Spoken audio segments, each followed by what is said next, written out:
تو یہ لوگ جن کو سہارا سمجھتے ہیں ان کے یہ سہارے بھی اتنے ہی کمزور ہیں. اللہ رب العالمین یہ بتانے کے لیے جو ہے اس صورت کے اندر مکڑی کے جو ہے جالے کا تذکرہ فرمایا, اور اس صورت کے اندر اللہ رب العالمین نے اس صورت کا نام ہی جو ہے عنکبوت رکھا گیا. اس صورت کے اندر اللہ رب العالمین نے ایک بات بتائی, فرمایا والذین جاہدوا فینا لنہدینہم سبلنا وان اللہ لمع المحسنین, کہ جو لوگ ہمارے راستے میں محنت کرتے ہیں تو ہم جو ہے ان کے لیے راستہ ہموار کر دیتے ہیں. تو جو لوگ بھی دین کے راہ میں, اللہ کے راہ میں محنت کرتے ہیں, یا کوئی بھی چیز ہو دین کے معاملے میں, انسان اگر چاہتا ہے کہ وہ جو کچھ کرنا چاہتا ہے اگر وہ محنت کرے گا تو اللہ رب العالمین خود بخود راستے جو ہے ہموار کرے گا. مثال کے طور پر ایک آدمی دعوت کا کام کرنا چاہتا ہے, تو دعوت کا کام کرنے کے لیے غیر مسلموں میں یا مسلمانوں میں کہیں بھی تو اس کو پہلے کوشش کرنی ہوگی. کوشش کرے گا تو اللہ رب العالمین راستے خود بخود جو ہے ہموار کرے گا. اگر ہم کوشش ہی نہیں کریں گے اور یہ کہتے رہیں گے کہ یہ بہت مشکل ہے, لوگ ہمیں جو ہے گالیاں دیں گے, لوگ ہمیں برا بھلا کہیں گے, تو یہ جو ہے مشکل ہو جائے گا. ہم کوشش کریں گے تو اللہ رب العالمین جو ہے آسان کرے گا. اور اللہ رب العالمین نے کہا وَإِنَّ اللَّهَ لَمَعَ الْمُحْسِنِينَ, اور اللہ رب العالمین محسنین کے ساتھ ہے. کیا مطلب محسنین کا؟ احسان کا معنی ہوتا ہے, مجھے اس سے پہلے بھی درس میں یہ بات آئی تھی کہ دین کے 3 مراتب ہیں, 3 لیولز ہیں, اسلام, ایمان اور احسان. احسان کا معنی ہوتا ہے کہ تم اللہ کی عبادت ایسے کرو جیسے کہ تم اللہ کو دیکھ رہے ہو. اگر یہ تصور تمہارے ذہن میں نہ آئے تو یہ تو تصور آئے کہ اللہ رب العالمین آپ کو دیکھ رہا ہے. اگر اس تصور کے ساتھ آدمی اللہ کی راہ میں محنت کرتا ہے, وہ عبادت میں ہو یا حلال روزی کی کوشش میں ہو, ہم دیکھتے ہیں بہت سارے لوگ حلال روزی کے سلسلے میں جب ان سے کہا جاتا ہے تو کہتے ہیں کہ بہت مشکل ہے. تو کوشش کریں, جتنا ہو سکے آدمی کوشش کرے تو اللہ رب العالمین خود بخود راستے ہموار کرے گا. اگر آدمی کوشش ہی نہ کرے حلال رزق کے لیے اور یہ سمجھ لے کہ مشکل ہے سمجھ کر حرام کے پیچھے پڑ جائے, تو اس کے لیے اللہ رب العالمین جو کیسے راستہ ہموار کرے گا. تو آدمی کوشش کرے. تو جو لوگ اللہ سے ڈرتے ہوئے اللہ کی راہ میں کوشش کرتے ہیں, دین کے معاملات میں کوشش کرتے ہیں, اللہ رب العالمین بھی فرماتا ہے کہ وَإِنَّ اللَّهَ لَمَعَ الْمُحْسِنِينَ, اللہ رب العالمین بھی ایسے لوگوں کے ساتھ ہے, ان کی مدد کرے گا. یہ اللہ رب العالمین نے بتایا. تو ہمیں دین کی راہ میں کوشش کرنا چاہیے. اس کے بعد کی جو سورت ہے سورۃ الروم ہے. سورۃ الروم, اس سورت کا نام ہم جانتے ہیں روم. اس وقت کا اللہ کے نبی صلی اللہ علیہ وسلم کے زمانے میں یہ جو ہے بہت ہی بڑا سپر پاور تھا. اس زمانے کی جو سپر پاور تھے روم تھا اور ایران تھا. اسی سلسلے میں یہ سورت نازل ہوئی. دراصل اس زمانے میں بہت بڑی جنگ ہوئی روم اور ایران کے درمیان. دونوں سپر پاور تھے, اور ان دونوں کے درمیان جو جنگ ہوئی اس زمانے کے حساب سے اگر ہم کہیں تو یہ جنگ عظیم یعنی ورلڈ وار ہم جس کو کہہ سکتے ہیں, اتنی بڑی جنگ ہوئی. تو پوری دنیا کی نظر اس جنگ پر تھی کہ کون جیتے گا. اور مشرکین مکہ ایران کے جو سپورٹ میں تھے, کیونکہ ایران کے لوگ مشرکین تھے تو یہ مشرکین مکہ جو ان کے سپورٹ میں تھے, اور مسلمان طبعی طور پر روم کے سپورٹ میں تھے کیونکہ وہ لوگ عیسائی تھے. تو مشرکین مکہ نے دیکھا کہ اس جنگ میں جو ہے ایران کے لوگ جیت گئے.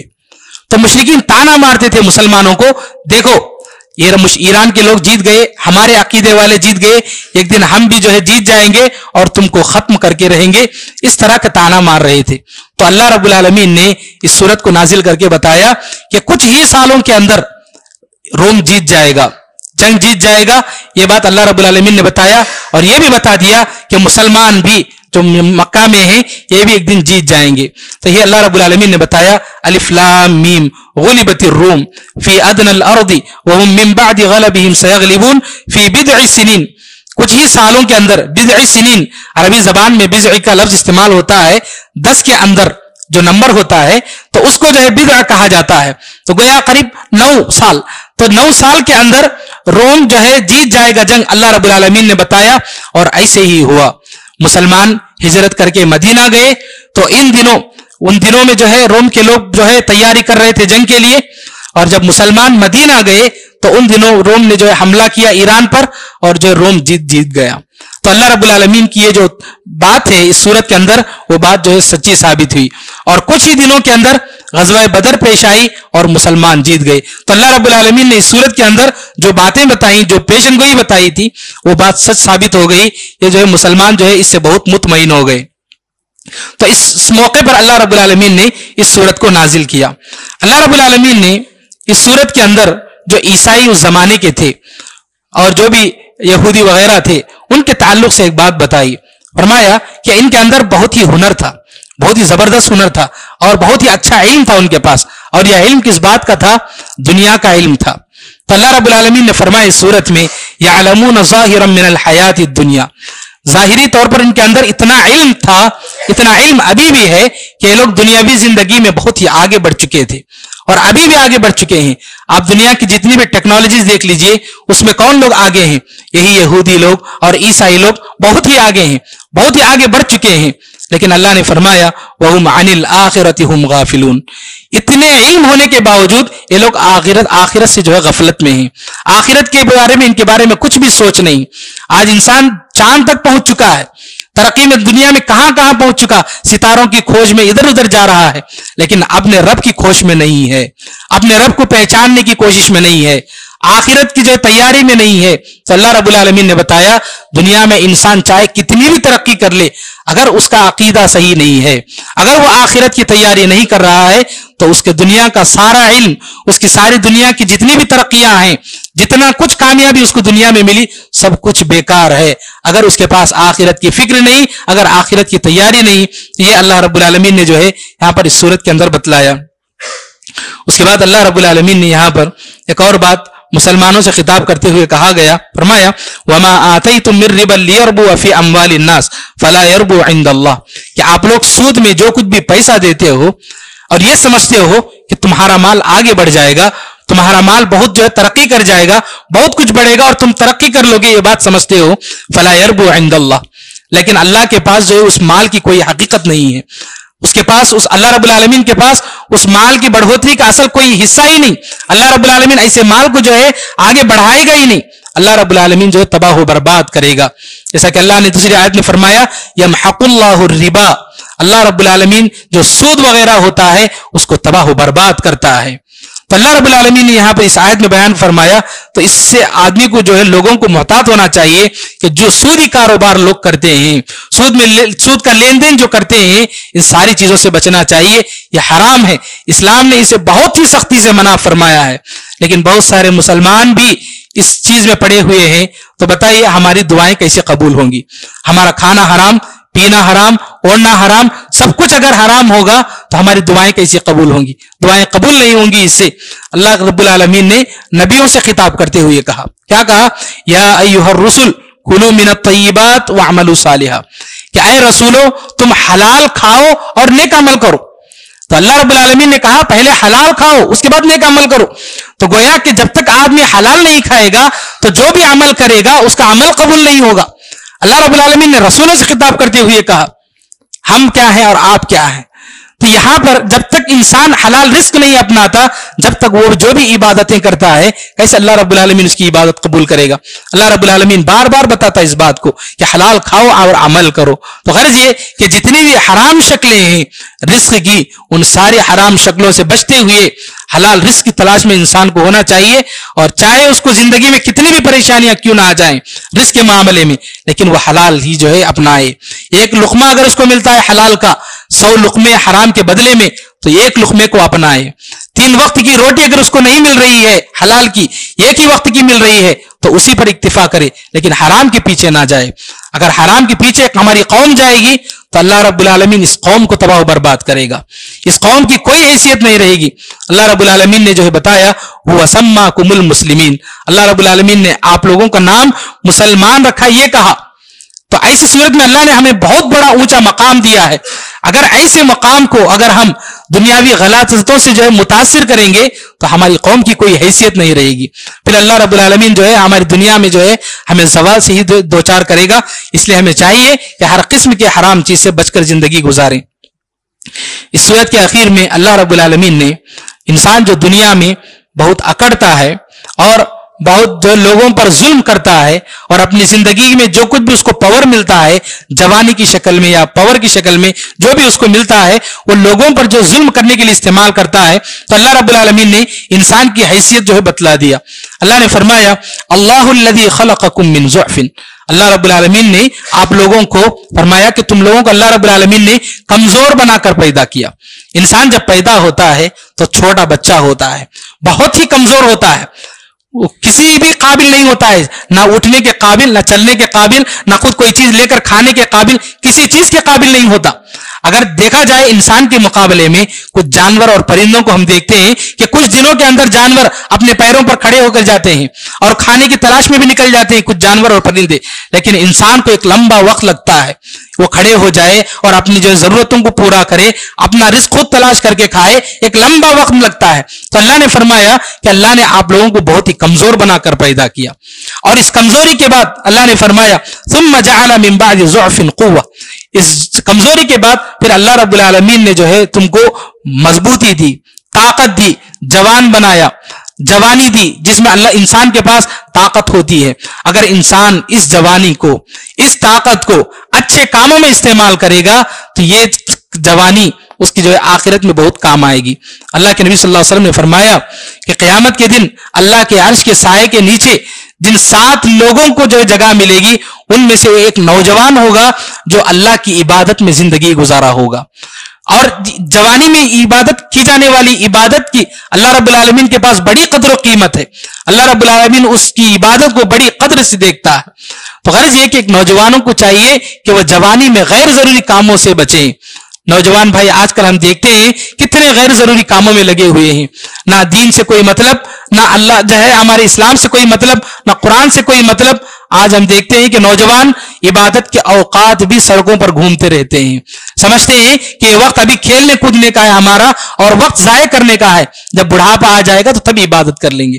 بڑھاپے کی عبادت کی وہ الگ حیثیت ہے, لیکن جوانی میں کی جانے والی عبادت اصل عبادت ہے. کیوں؟ کیونکہ جوانی میں انسان کے پاس فتنے کے بہت سارے راستے ہوتے ہیں, اور انسان ایسے فتنوں سے بچ کر کے اگر اللہ کی عبادت کرتا ہے تو اللہ رب العالمین کے پاس اس کی بڑی قدر و قیمت ہے. تو اللہ رب العالمین جو ہے اس کو قیامت کے دن اپنے عرش کے سائے کے نیچے جو ہے جگہ دے گا, یہ بتایا اللہ رب العالمین نے. تو پھر فرمایا اللہ رب العالمین نے ثم جعل من بعد قوة ضعفا وشیبا, پھر انسان جوانی کے بعد جو طاقت اس کو ملی تھی پھر کمزور ہو جائے گا, بڑھاپا آئے گا اور انسان جو ہے پھر بوڑھا ہو جائے گا. تو پھر انسان کو جو ہے کس بات کا غرور, جب انسان بڑھاپا میں جب جائے گا, کمزور ہو جائے گا, تو پھر اس کو دوسروں کی جو ہے سہارے کی ضرورت پڑے گی. تو اللہ رب العالمین نے بتایا کہ جو جوانی انسان کو ملی, جو طاقت کا جو انسان کو وقت ملا ہے, اس میں انسان کوشش کرے کہ اگر اس کو جو ہے کچھ علم ملا تو علم کے ذریعے خدمت کرے, مال ملا مال کے ذریعے خدمت کرے, دوسری جو بھی چیزیں اس کو ملی, صحت ملی صحت کے ذریعے خدمت کرے. تو اس وقت کو غنیمت سمجھ کر اللہ کی عبادت میں گزارے, نہ کہ غیر ضروری کاموں میں, ورنہ اس کا بچپن کا جو وقت ہے, بڑھاپے کا جو وقت ہے, وہ سب کمزوری کا وقت ہے, اتنا وہ محنت نہیں کر سکتا اللہ کی راہ میں. تو اللہ رب العالمین نے یہاں پر انسان کی حیثیت کو بتایا, تو ہمیں سمجھنے کی ضرورت ہے اور اللہ کی راہ میں اپنی عمر کو جو ہے گزارنے کی ضرورت ہے. اس کے بعد کی جو سورت ہے سورۃ اللقمان. لقمان مشرکین میں لقمان کی جو ہے لقمان حکیم کی بڑی جو ہے حیثیت تھی.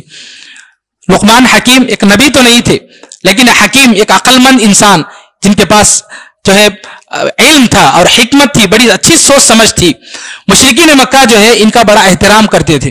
اس زمانے کے شعراء جو عربی زبان کے شعراء تھے, ان کے اشعار کو پڑھتے ہیں تو لقمان حکیم کا وہ لوگ تذکرہ کرتے تھے, کہ جو ہے لقمان حکیم کی باتوں کا تذکرہ کرتے تھے, بہت تعریف کرتے تھے. تو اللہ رب العالمین نے انبیاء کے علاوہ لقمان حکیم کا بھی تذکرہ کر کے بتایا کہ آپ لوگ جس لقمان حکیم کی تعریف کرتے ہو, جن کو تم لوگ اچھا سمجھتے ہو, تو ایسے لقمان حکیم کی باتیں ہی جو ہے نقل کر کے اللہ رب العالمین نے بتایا کہ ان کی باتوں کو سن لو کہ لقمان حکیم نے اپنے بیٹے کو کیا نصیحت کی. تو لقمان حکیم کی یہاں پر باتیں دیکھیے کہ انہوں نے اپنے بیٹے کو جو ہے کیا کیا نصیحتیں کی. یہ ہر مسلمان کو جو ہے یہ سیکھنا چاہیے, اور ہر مسلمان اپنے بچوں کو جو اس بات کی تعلیم دینا چاہیے. لقمان نے کہا وَإِذْ قَالَ لُقْمَانُ لِابْنِهِ وَهُوَ يَعِظُهُ يَا بُنَيَّ لَا تُشْرِكْ بِاللَّهِ. تو سب سے پہلی جو نصیحت انہوں نے کی اپنے بیٹے سے, بیٹے کے شرک مت کرو, ان الشرک لظلم عظیم, کیونکہ شرک اللہ کے لیے جو ہے بہت بڑا ظلم ہے, اللہ پر بہت بڑا ظلم ہے اور بہت بڑا گناہ ہے. اور دوسری نصیحت یہ کی وَوَصَّيْنَا الْإِنسَانَ بِوَالِدَيْهِ, کہ تم والدین کے ساتھ اچھا سلوک کرو. کیونکہ بتایا ماں کے سلسلے میں بتایا کہ ماں نے پہلے ہی ماں کمزور, حملته امه وانا على وهن، ماں پہلے سے عورت ہونے کے اعتبار سے کمزور، پھر تجھ کو ماں نے جو ہے پیٹ میں رکھ کر کے پالا ہے، تو کمزوری پر کمزوری، کتنی بڑی بات. اور بتایا وفصالہ فی عامین، اور پھر ماں اس کو جو ہے قریب 2 سال جو ہے دودھ پلاتی ہے. ان اشکر لی ولوالدیک الی المصیر، بتایا کہ یہاں پر جو ہے ماں باپ کی جو ہے ان کی جو اطاعت کرنا ہے، ان کی جو خدمت کرنا ہے، یہ ساری چیزیں جو ہے لقمان حکیم نے اپنے بیٹے کو نصیحت کی. پھر بتایا کہ ماں باپ کی تم اس وقت تک جو ہے خدمت کرو جب تک وہ قرآن اور حدیث کے خلاف کوئی بات نہ بولے.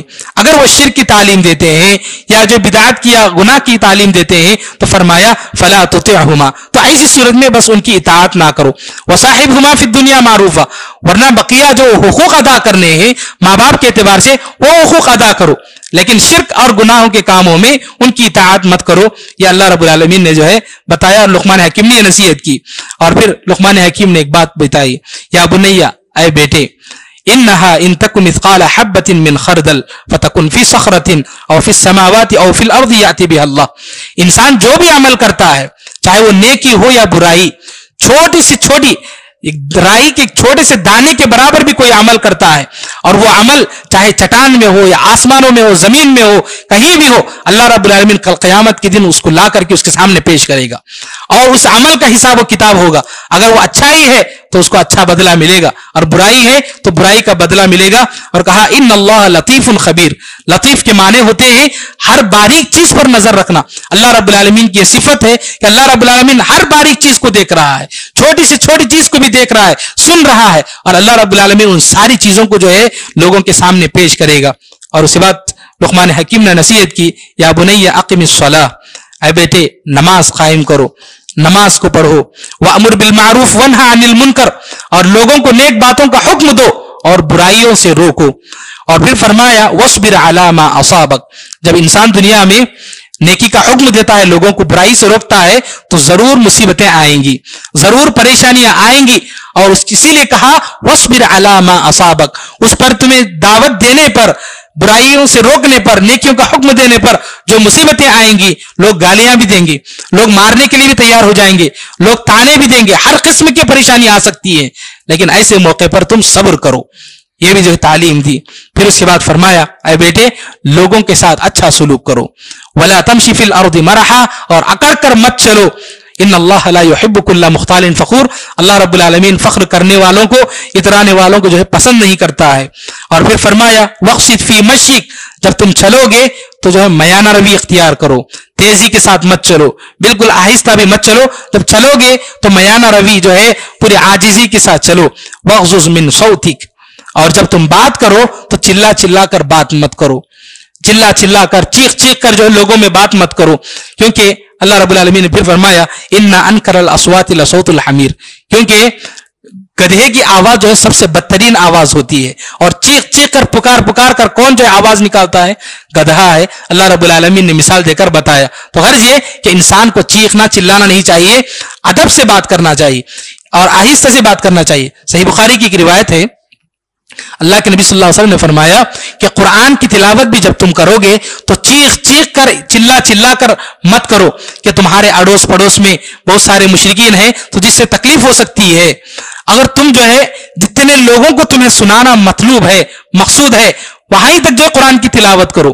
قرآن کی تلاوت اگر ہم لوگ لگائیں گے، اور جو ہے ہمارے آس پاس میں ہوتا ہے بعض اوقات کہ گھر کے باہر جو تلاوت لگا دیتے ہیں، بعض ہی جو ہے مشرکین وغیرہ ہوتے ہیں، ان کو اس سے تکلیف ہوتی ہے، اس طرح کی باتیں ہوتی ہیں. تو اللہ کے نبی صلی اللہ علیہ وسلم نے بتایا کہ قرآن کی تلاوت بھی چیخ چیخ کر نہ جو ہے تلاوت نہ کرو، بلکہ درمیانی آواز سے جو ہے تلاوت کرو. یہ اللہ نبی صلی اللہ علیہ وسلم نے بتایا. اس کے بعد کی جو سورت ہے سورہ سجدہ، سورہ سجدہ کی ایک آیت کی میں نے جو ہے آپ کے سامنے جو ہے وضاحت کی کہ رات میں جو ہے اپنے بستر سے الگ ہو کر اللہ کی عبادت کرنا چاہیے، اللہ سے ڈرتے ہوئے بھی اور اللہ سے امید رکھتے ہوئے بھی، یہ بات بتائی گئی. یہ سورہ سجدہ جو ہے صحیح بخاری اور مسلم کی روایت ہے کہ اللہ کے نبی صلی اللہ علیہ وسلم جو ہے جمعہ کے دن فجر کی نماز میں پہلی رکعت میں سورہ سجدہ اور دوسری رکعت میں سورہ ظہر پڑھا کرتے تھے. تو اس کی وجہ یہ ہو سکتی ہے کہ اللہ کے نبی صلی اللہ علیہ وسلم کیوں جمعہ کے دن اس سورت کی تلاوت کرتے تھے، کہ اس سورت کے اندر اللہ رب العالمین نے قیامت کے بعض مناظر کا تذکرہ کیا، اور یہ بتایا گیا کہ جمعہ کے دن قیامت آنے والی ہے. تو قیامت کے مناظر اور کچھ بعض باتوں کا جو ہے اس صورت کے اندر تذکرہ ہوا. جیسے ایک آیت آئی, اللہ نے فرمایا فرجعنا, یعنی اس میں بتایا کہ اے اللہ تو مجھے زندگی کی طرف واپس لوٹا دے, ایک مرتبہ موقع دے دے. لیکن انسان کو موقع نہیں ملے گا. فرمایا اللہ رب العالمین نے ربنا ابصرنا وسمعنا فرجعنا, اے اللہ ایک موقع دے دے, لوٹا دے زندگی کی طرف, نعمل صالحا انا موقنون, ہم نیک عمل کر کے جو ہے لائیں گے. یہ انسان جو ہے درخواست کرے گا لیکن انسان کو موقع نہیں ملے گا. تو یہ یاد دلانے کے لیے ہر جمعہ کو شاید پڑھا جاتا ہے کہ دیکھو ابھی قیامت نہیں آئی, تمہارے سامنے ابھی موقع ہے. وہ جمعہ ابھی نہیں آیا جس دن تمہیں یہ کہنا پڑے, یہ نہ کہنا پڑے کہ جو ہے اللہ مجھے ایک موقع دے. ابھی وہ جمعہ نہیں آیا, یہ اس سے پہلے کا جمعہ ہے, تم اسی دن ابھی سے تیاری شروع کر لو. شاید اسی لیے اللہ کے نبی صلی اللہ علیہ وسلم جو ہے اس سورت کی جو ہے تلاوت کرتے تھے. ایسا ہمیں اس سورت کے اندر بہت ساری باتیں اللہ رب العالمین نے جنت اور جہنم, مومنین اور کفار اور مشرکین کے تعلق سے بتائی ہیں. اس سورت کے بعد جو سورت ہے سورۃ الاحزاب ہے. سورۃ الاحزاب منافقین جو کہ مدینے میں تھے, یہودی منافقین, یہ سارے لوگ جو ہے مسلمانوں کے خلاف پوری دنیا میں جتنے بھی کفار اور مشرکین تھے سب کو جمع کیے تاکہ مسلمانوں پر حملہ کر کے مسلمانوں کو ختم کر دیں. تو ان لوگوں کی آواز پر سارے کفار, دنیا میں جتنے کفار اور مشرکین تھے سب ایک ہو گئے کہ ہم مسلمانوں پر حملہ کر کے مسلمانوں کو ختم کر دیں گے. مسلمان یہاں پر تھے صرف 3000. مسلمانوں کی یہ بات معلوم ہوئی, اللہ کے نبی صلی اللہ علیہ وسلم کو معلوم ہوئی کہ کیسے حفاظت کی جائے. مسلمان تو لڑ نہیں سکتے تھے, بڑی مشکل تھی. 3000 اور مسلمانوں کے اندر بہت ساری جو یہاں پر جو پریشانیاں تھیں. تو اللہ کے نبی صلی اللہ علیہ وسلم نے صحابہ سے مشورہ کیا. سلمان فارسی رضی اللہ تعالیٰ نے مشورہ دیا کہ مدینے کے اطراف میں ایک گڑھا کھودا جائے, ایک خندق کھودی جائے. تو اس کے مطابق اللہ کے نبی صلی اللہ علیہ وسلم اور صحابہ کرام نے جو ہے گڑھا کھودنا شروع کیا. جب گڑھا کھود رہے تھے مسلمانوں کے پاس کھانے پینے کے لیے بھی کوئی چیز نہیں تھی, سخت دھوپ تھی, لیکن سارے مسلمان جو کہ بہت سارے مسلمانوں میں مزدور بھی تھے سب کھود رہے تھے, اپنی حفاظت کی ضرورت تھی. اللہ کے نبی صلی اللہ علیہ وسلم نے حکم دیا, سب کھود رہے تھے, کھانے کی کوئی چیز نہیں تھی مسلمانوں کے پاس. تو صحابہ کرام بہت ساری سیرت کی کتابوں میں یہ باتیں لکھی ہوئی ہیں. صحابہ کرام اللہ کے نبی صلی اللہ علیہ وسلم کے پاس آئے اور کہا اللہ کے نبی ہمارے پاس کھانے کے لیے کوئی چیز نہیں ہے. جب جھک رہے ہیں تو تکلیف ہو رہی ہے, اور کپڑے اٹھا کر بتایا پیٹ کے پاس ایک پتھر باندھا ہوا تھا کہ جو ہے پیٹ میں کچھ نہیں ہے, اس لیے ہم نے پتھر باندھ کر کے جو ہے کام کرنا شروع کیا. تو اللہ کے نبی صلی اللہ علیہ وسلم نے اپنا جب کپڑا ہٹایا تو اللہ کے نبی صلی اللہ علیہ وسلم کے پیٹ کے پاس 2 پتھر باندھے ہوئے تھے. تو اللہ کے نبی صلی اللہ علیہ وسلم بھی بھوکے تھے. تو اس تکلیف کے ساتھ, اتنی تکلیفیں برداشت کر کے مسلمانوں نے اس گڑھے کو کھودا. آخر کفار اور مشرکین آئے, لیکن اللہ رب العالمین نے انہیں زبردست جو ہے عذاب کے ذریعے ہوا بھیجی, ہوا کے ذریعے ان کے خیمے, ان کے جانور سب برباد ہو گئے. تو یہ لوگ چھوڑ کر بھاگ گئے. تو مسلمان پریشان اس بات سے بھی تھے کہ اندر سے خود شہر کے اندر مدینے کے اندر یہودی اور منافقین تھے, اور باہر سے کفار اور مشرکین تھے. تو دونوں جانب سے حملے کا جو ہے خدشہ تھا. تو مسلمان بہت پریشان تھے. اللہ رب العالمین نے مدد کی, کفار اور مشرکین بھاگ گئے. پھر یہ یہودی جو مدینے کے اندر تھے جا کر قلعوں میں جو ہے چھپ گئے تھے. اللہ کے نبی صلی اللہ علیہ وسلم نے حملہ کیا اور سارے ان لوگوں کو جو ہے وہاں سے مدینے سے جو ہے یہودیوں کو پاک کر دیا. اس سورت سلسلے میں یہاں پر اس سورت میں اللہ رب العالمین نے بعض باتیں بتائیں. اس سورت میں ایک اہم باتیں کچھ اور بھی ہیں. اللہ رب العالمین نے عورتوں کے تعلق سے کچھ باتیں بتائیں کہ عورتوں کو کیسے رہنا چاہیے, عورتوں کے کچھ مسائل بتائے ہیں. کچھ میں مختصر طور پر کچھ باتیں بتا دیتا ہوں کہ اللہ رب العالمین نے بتایا وَإِذَا سَأَلْتُمُوهُنَّ مَتَاعًا فَاسْأَلُوهُنَّ مِنْ وَرَاءِ حِجَابٍ, کہ اگر اجنبی مردوں سے کچھ ضروری بات کرنا ہے, کچھ لین دین کی کوئی اگر ضروری بات ہے تو پردے کے پیچھے رہ کر کے بات کرو, پردے کے پیچھے رہ کر کے لین دین کا معاملہ کرو. بالکل آمنے سامنے ہو کر اجنبی لوگوں سے جو ہے معاملات نہ کرو, یہ اللہ رب العالمین نے بتایا. اور پھر فرمایا فَلَا تَخْضَعْنَ بِالْقَوْلِ, اگر کوئی دروازے کے پاس اجنبی آیا, دروازہ کھٹکھٹایا, آپ کو جواب دینا ہے تو آپ جو لچکدار آواز ہوتی ہے ایسی آواز میں جواب مت دو. فَلَا تَخْضَعْنَ بِالْقَوْلِ, بلکہ عورت کو چاہیے کہ وہ اونچی آواز میں بات کرے, اونچی آواز میں جواب دے, تاکہ سامنے والا جو آدمی ہے اس کے دل میں برائی کا جو خیال بھی نہ آئے. یہ اللہ رب العالمین نے بتایا. ان ساری باتیں اللہ رب العالمین نے ازواج مطہرات کو خطاب کرتے ہوئے بتائیں, لیکن ضمناً ساری امت کی جتنی بھی عورتیں ہیں, ساری عورتیں جو ہے اس حکم میں شامل ہیں, سب کے لیے باتیں ہیں. اور پھر اللہ رب العالمین نے بتایا کہ نبی آپ کہہ دیجئے اپنی بیویوں سے بھی، آپ کی بیٹیوں سے بھی، اور مسلمان جتنی بھی عورتیں ہیں ان کو چاہیے کہ وہ اپنے اوپر جو ہے دوپٹے ڈال لیں، اپنے چہروں کے اوپر، اپنے سر کے اوپر، اپنے جو ہے جسموں کے اوپر جو ہے دوپٹے ڈال کر کے اپنے جسموں کو ڈھانپیں. یہ اللہ رب العالمین نے جو ہے بتایا. پھر ایک اور اہم بات اس صورت کے اندر بتائی گئی، وہ یہ اللہ تعالیٰ نے فرمایا ما کان محمد ابا احد من رجالکم ولکن رسول اللہ وخاتم النبیین. اللہ رب العالمین نے یہاں پر مہر لگا دی، سیل لگا دیا کہ محمد صلی اللہ علیہ وسلم کے بعد کوئی نبی نہیں آنے والا ہے. تو اللہ رب العالمین نے صاف صاف بتلا دیا کہ کوئی نبی نہیں. اور اسی حکمت کے تحت اللہ رب العالمین نے محمد صلی اللہ علیہ وسلم کی جو بچے ہیں، 3 بیٹے عبداللہ، ابراہیم، القاسم، یہ تینوں بچے جو ہے بچپن ہی میں وفات پا گئے. یہ اللہ کی حکمت تھی کہ اگر بچے بڑے ہوتے تو شاید لوگ جو ہے نبی کی وراثت کو شاید اپنے بچوں کو دے کر ان کو نبی بنا دیتے. شاید اللہ کی حکمت میں تھی کہ جو ہے یہ تینوں بچے جو ہے بچپن ہی میں وفات پا گئے اللہ کے نبی صلی اللہ علیہ وسلم کی. لیکن ظالم قوم ہے، بگاڑنے والے جو ہے لوگ بھی موجود ہیں، شیطان بھی ہے، یہودی لوگ بھی پیچھے پڑے ہوئے تھے. آخر اللہ کے نبی صلی اللہ علیہ وسلم کے جو نواسے ہیں انہی کو رکھ کر کے جو ہے امت میں ایک دم انتشار کیا گیا. شرک کی، بدعات کی، مختلف قسم کی گمراہیاں جو ہے آج ہم امت میں دیکھتے ہیں. تو غرض یہ کہ اللہ کے نبی صلی اللہ علیہ وسلم کے بعد کوئی نبی آنے والا نہیں. بہت سارے جھوٹے لوگ آئیں گے، بہت سارے جھوٹے دعویٰ کرنے والے آئیں گے، لیکن مسلمان کا عقیدہ ہونا چاہیے کہ قیامت تک کوئی اور آخری نبی، کوئی اور نبی آنے والا نہیں. اللہ کے نبی محمد صلی اللہ علیہ وسلم آخری نبی ہے، یہ ہمارا ایمان ہونا چاہیے.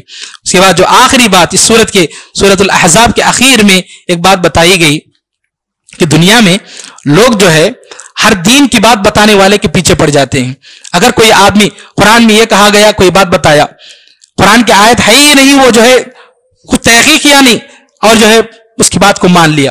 بعض لوگ حدیث کا حوالہ دے کر بس ایسی کچھ باتیں بتا دیتے ہیں اور لوگ پیچھے پڑتے ہیں. تو آج ہم دیکھتے ہیں کہ ہر گلی میں اس طرح سے دین کی بات بتانے والے بغیر تحقیق کے، قرآن کی بات، حدیث کی بات نہیں ہوگی، اپنی منمانی باتیں بتا کر لوگوں کو گمراہ کرنے والے ہم ہر گلی میں دیکھتے ہیں. شرک کی طرف کھینچنے والے، بدعات کی طرف کھینچنے والے. اسی وجہ سے ہم دیکھتے ہیں بہت سارے مسلمان ایسے لوگوں کے پیچھے پڑ کر کے اپنا عقیدہ برباد کر لیتے ہیں، شرک میں مبتلا ہوتے ہیں، بدعات میں مبتلا ہوتے ہیں. وہ کیا بات بتاتے ہیں، قرآن سے بتا رہے ہیں یا حدیث سے بتا رہے ہیں، کوئی خیال نہیں، بس اس آدمی نے بتایا، بس اس کے احترام میں اس کی بات کو مان لیتے ہیں. تو ایسے لوگوں کے سلسلے میں اللہ نے ایک بات بتائی، فرمایا یوم تقلب وجوہہم فی النار یقولون یا لیتنا اطعنا اللہ واطعنا الرسول. جب وہ لوگ جہنم کے سامنے رہیں گے، جہنم کو دیکھ لیں گے، تو وہ کہیں گے کہ اے کاش ہم دنیا میں اللہ کی اور رسول کی اطاعت کیے ہوتے تو اچھا ہوتا. اور کہیں گے وقالوا ربنا انا اطعنا سادتنا وکبراءنا، کہ ہم لوگ دنیا میں ہمارے بڑے لوگ یا ہمارے سردار، ہم جن کو احترام کرتے دنیا میں، ان کی عزت سمجھ کر جو ہے ان کا احترام میں جو ہے ان کی بات مان لیے. لیکن کیا ہوا، فاضلونا السبیل، ان لوگوں نے ہمیں گمراہ کر کے رکھ دیا، سیدھے راستے سے ہمیں تباہ و برباد کر کے رکھ دیا. لوگ اپنی زبانوں سے کہیں گے اور کہیں گے ربنا آتہم ضعفین من العذاب، کہ اے ہمارے رب تو ان کو ڈبل جو ہے عذاب دے، کیونکہ ان لوگوں کی وجہ سے ہم دنیا میں برباد ہوئے. اور کہیں گے وَلَعَنْهُمْ لَعْنًا كَبِيرًا، اے اللہ تو ان پر بڑی لعنت بھیج، چھوٹی بھی نہیں، بڑی لعنت بھیج. یہ لوگ خود کہیں گے جن کی اتباع دنیا میں یہ لوگ کرتے تھے، گمراہیوں کی طرف لے کے جا رہے تھے. تو غرض یہ کہ انسان کو دنیا میں چاہیے کہ سوچ سمجھ کر دین کی اتباع کرے، توحید کی طرف آئے، شرک سے بچے، بدعات سے بچے، ایک اللہ کی عبادت کی طرف آئے، سنت رسول کی اتباع کرے، صرف اللہ اور رسول صلی اللہ علیہ وسلم کی اتباع کرے. علماء سے دین کو ہمیں سمجھنا ہے اس وقت تک جب تک کہ علماء دلیل سے بات کریں. اگر دلیل سے کوئی عالم بات نہیں کرتا ہے، قرآن اور حدیث سے بات نہیں کرتا ہے، تو ایسی صورت میں ہم کسی کی اتباع نہیں کر سکتے، کیونکہ ہمارے لیے حجت صرف اور صرف قرآن اور حدیث ہے. اللہ نے بتایا اتبعوا ما انزل الیکم من ربکم، کہ تمہارے رب کی جانب سے جو اتارا گیا ہے صرف اسی کی اتباع کرو. ولا تتبعوا من دونہ اولیاء، تم اس کے علاوہ کسی بھی ولی اللہ کی فلاں کی اتباع مت کرو. اللہ رب العالمین نے صاف صاف بتا دیا. تو ہمارے لیے حجت صرف وحی ہے، اور وحی قرآن اور سنت، صرف اسی کی اتباع کریں اور اسی میں ہماری کامیابی ہے، ورنہ انسان کو آخرت میں جو ہے نقصان اٹھانا پڑے گا. رب العالمین سے دعا ہے کہ اللہ تعالی ہم سب کو ان باتوں پر عمل کرنے کی توفیق نصیب فرمائے. رب العالمین ہمیں کثرت سے ان راتوں میں جو ہے عبادات کرنے کی توفیق نصیب فرمائے. رب العالمین ہماری جو بھی عبادات ہیں اللہ ہماری عبادات کو قبول فرمائے. اللہ ہماری تراویح کو، قیام اللیل کو، اور جو بھی قرآن کی تلاوت ہے، صدقہ و خیرات ہیں، دعائیں ہیں، اللہ ہماری ان عبادات کو قبول فرما. اللہ ہمارے گناہوں کو معاف فرما. رب العالمین ہمارے جو بھی بیمار ہیں ہم میں سے اللہ انہیں شفا کاملہ اور عاجلہ عطا فرما. اے اللہ ہمارے مرحومین کی مغفرت فرما. اللہ جن کے گھروں میں جو بھی پریشانیاں ہیں اللہ سب کی پریشانیوں کو دور فرما. اللہ جو بھی قرض دار ہیں اللہ ان کے قرضوں کو آسانی سے ادا کرنے کے اسباب مہیا فرما. رب العالمین جب تک ہم دنیا میں رہیں کتاب و سنت کے مطابق زندگی گزارنے کی توفیق نصیب فرما. آمین. واخر دعوانا ان الحمد للہ رب العالمین. ربنا تقبل منا انك انت السميع العليم وتب علينا انك انت التواب الرحيم برحمتك يا ارحم الراحمين والحمد لله رب العالمين. اللهم انك عفو تحب العفو فاعف عنا.